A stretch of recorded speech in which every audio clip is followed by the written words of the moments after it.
I thought we'd go ahead and edit a photo. I could give a few Lightroom tips. I haven't made one of these. I've been wanting to try for a while. So I'm using OBS Studio here so I can share my screen. And we'll just do this really quick. This is a random photo of a fox. Full disclosure, I already ran this through Topaz Denoise RAW and have now brought it back into Lightroom. And very first thing I'm going to do is just switch to the develop module, and we're going to crop this because you can see I was holding the camera crooked. You know, things happen pretty fast and you're hand holding and you're just trying to get the shot, but we'll just crop this right away. I'm going to use these blades of grass here to make sure that I'm straight. There's a little crack in the driveway there, and then I think this is going to look better vertical, and because he's on the driveway I'm going to want it pretty tight. If you strike I want to say it's the O key, then you can get different patterns here, different grid patterns. I think on this one we're just going to stick with our regular rule of thirds and just see if we can find something that works. We'll just get his eye on that third line there maybe, or the middle of his head. Actually, I kind of like that. And I want to make sure those blades of grass are in there because I like those. So I think that's going to be our crop. One of the things that's new in Lightroom is masking. So I'm not going to do anything until I get this masked the way that I want. So we're just going to start with select subject. This should grab most of the fox. That's pretty fast, especially when you know how slow my computer is. You could see it messed up a little here in the middle, so we're going to hit subtract, and we're just going to go to brush. We're going to make our brush pretty small. We're going to make sure that the flow and densities aren't too hard, and I'm just going to get rid of some of this in between the legs there. We just don't want that. And what I like to do is I like to bring the exposure up on the subject. Not too much. I think we're gonna go let's just go 10.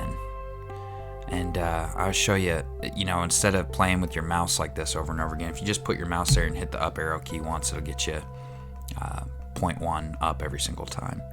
And then we gotta bring the contrast up. So I like to, 35 is about the highest I'll ever change anything. I don't have a highlight problem here. I don't have a shadow problem here. Texture, I like to always bring the texture of my subject up. About 16, clarity, about half of that, and then sharpness, usually somewhere in that 25 range. Alright, that's all already starting to pop. Let's go ahead and just duplicate this mask. I'm going to double click the effects here to reset the effects, and I'm going to go ahead and invert the mask. There's two ways we can invert the mask. Easiest way to invert it is to just come up here where it says mask 1 copy.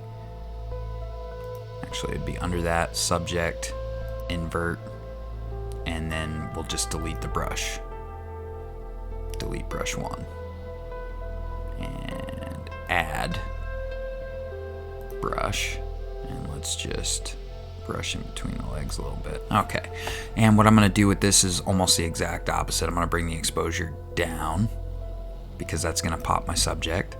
I'm going to bring the shadows down and bring the texture down, the clarity down, and haze that a little. And we don't want any sharpness. And then mask, radial gradient, and let's just get that on that fox's face, and we're gonna brighten it again. 0.1, 0.2, there we go. And let's see, what else? I think radial gradients are the way to go. You can do so much with radial gradients. We can make a great big one, about the size of the fox, invert it, and just really start working on popping that fox. Let's go back to our main mask, and foxes are supposed to be red. So let's make them a little more red. Let's pop that color.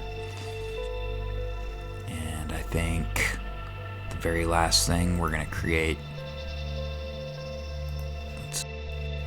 2 more radial gradients on the eyes, exposure, and highlights. Let's get back into our masking. I want to go back to the fox's face here for a minute, and we're going to increase the texture, clarity, and sharpness again.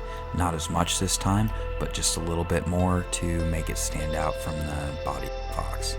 So about half the values that we did on the entire fox. We really want the eye to draw right to the fox's face. So the brighter the fox's face, the better. I think, I'm pretty much done with masking. So I'm going to come out of masking. I'm going to drop down. And, we already did the darkening the background, but let's just do a little bit more with vignetting. Just a little bit more. Anything that we can do to tunnel vision right into that fox's face. And I think that's pretty good. So I think that's it. So let's go back to when we were done cropping. And that's what it looked like. There we are now. Finished image. You can press the F key to see that in full screen. Or you can just come down and just crop into it to see how your detail is. And it's pretty good. It's nice and sharp. The eyes are smooth. You get the little water droplets on the nose. Real shallow depth of field. So the face really pops out, and that's it. We edited a picture of a fox. Let me know in the comments what you think, and please like and subscribe.